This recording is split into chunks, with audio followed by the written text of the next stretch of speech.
como sempre trago, com muita alegria, do Espírito Santo. Tá? Quem já encontrou a palavra de Deus, diga glória a Deus.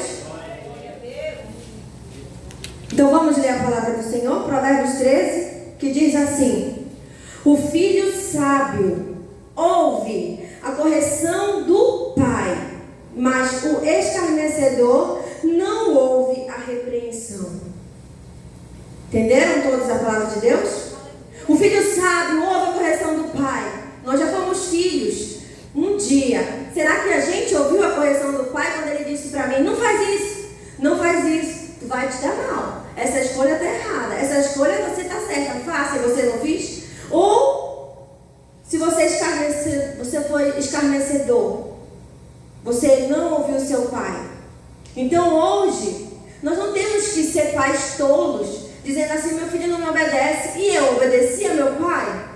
Aleluia. Então, o que é que eu preciso fazer para manter a minha casa numa conexão espiritual que eu não tive quando eu era filha? Se hoje eu sou uma mãe e um pai cristão, o que é que eu preciso fazer para meus filhos crescerem no caminho de Deus, sendo que eu não cresci? Quem daqui já se converteu tarde, depois de adulto? Levante a mão. Oh, glória a Deus. Estou levando de mão levantada também. Então, o que é que eu preciso para manter uma vida constante dentro de casa? Primeiro, tia Nilma, olha. Primeiro, Nilma, uma Bíblia. A gente precisa só de uma Bíblia. E aí? A Bíblia, ter uma Bíblia na sua mão é essencial para você guiar o seu devocional com seus filhos. Em família, procurar a versão mais adaptada para o teu filho se ele for criança. Aleluia, com linguagem acessível. A gente pode ou não pode fazer isso? Sim, a gente não dá um jeito para cada coisa. Se o teu filho não tem um remédio, que ele é caríssimo, você não dá um jeito? Então, para as coisas do Senhor, a gente também precisa fazer a mesma coisa. A gente precisa cativar a atenção dos nossos filhos para as coisas de Deus. Assim como a gente cativa a atenção dos nossos filhos para ir para a escola, para ir para o médico, para ir para uma natação, para ir para um jogo, para ir para alguma coisa, nós também temos que cativar os nossos filhos para o quê? Para estar na presença de Deus. Aleluia! Outra coisa importante é o desejo de viver e ensinar a palavra de Deus. Por quê? Eu, como uma pessoa que sou uma serva de Deus, eu preciso ter esse desejo de viver a palavra para me poder ensinar.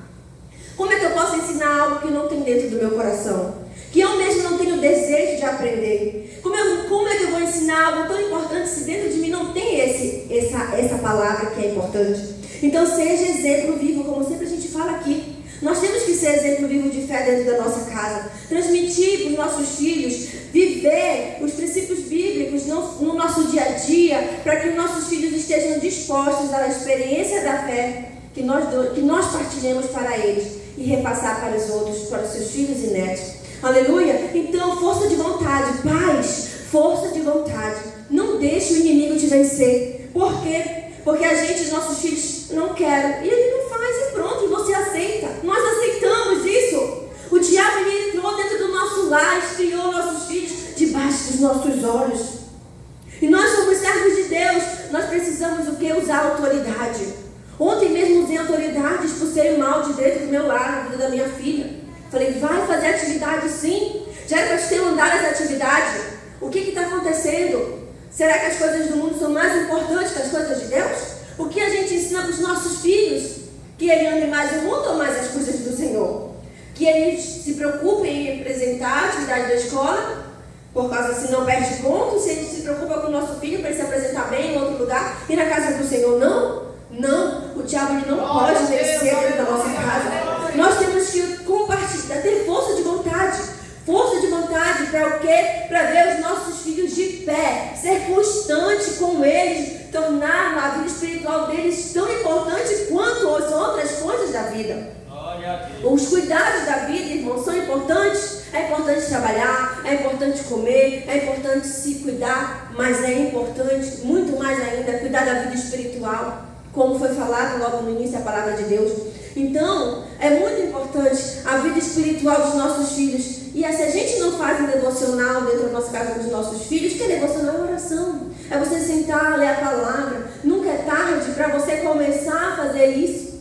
Nunca é tarde para a gente começar a viver bem em família. Porque o que vai acontecer se você começar a praticar isso dentro da sua casa. Conexão familiar. Aleluia. A oração em família fortalece os laços familiares, criando momentos significativos que juntos a gente pensa que não, mas sim, guarda na memória. Teus filhos guardam na memória. Os seus filhos são inteligentes, nossos filhos são muito inteligentes. Vai criar o que também? Gratidão. Os seus filhos vão ser gratos a Deus sempre, porque eles vão saber que Deus deu a comida, Deus deu a família, porque assim se torna dependente e grato a Deus.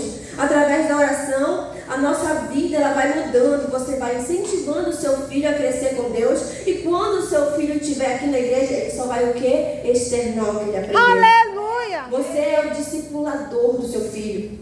Nós pais temos um dom de ter filhos. Se Deus te deu um filho, é porque você precisa cuidar, é um dom. E não é um dom porque é um dom que pode ser perdido quando você vê o seu filho no mundo. Então nós não podemos perder nossos filhos. Nós temos que ter o quê? Autoconhecimento, incentivar, fazer nossos filhos refletir, ajudar eles a desenvolver o mais profundo amor por Deus. Aquele amor que você tem, repasse para ele. Então, se o seu filho possa ver, o seu filho possa ter um foco, concentração nas coisas de Deus, a prática regular da oração, ela vai contribuir para o desenvolvimento do seu filho. A prática regular das atividades diárias de oração vai contribuir para o quê? Para a concentração e desenvolvimento do seu filho. E quando o seu filho estiver na igreja, ele vai se lembrar: lá em casa eu pratiquei isso, e aqui eu vou apenas o quê? Refazer o que eu já pratico na minha casa. Não é na igreja que eu vou ser discipulada, eu já sou discipulada dentro de casa. Minha mãe e meu pai me ensinam. Então nunca é tarde, irmãos, de estabelecer uma rotina, como eu falei, umas quintas-feiras. Essa rotina ela é muito importante para as nossas crianças criarem hábitos saudáveis, proporcionar na vida dessas crianças uma organização espiritual. Vida de oração nunca é demais. Na vida dos nossos filhos, se você quer ver seu filho crescer aqui, nesta igreja ou em qualquer outro lugar, na presença de Deus, é agora a hora. E o seu filho já está adulto, chame ele também. Você também. A partir de hoje, comece a fazer dentro da sua casa o quê? A restabelecer a rotina espiritual, a conexão familiar, a vida espiritual. Aqui vai ser apenas refletida. E nós vamos ver essas crianças dar fruto de alegria, fruto de gratidão, de pais que ensinaram, de ver o filho pregando, de ver o filho sendo usado nos dons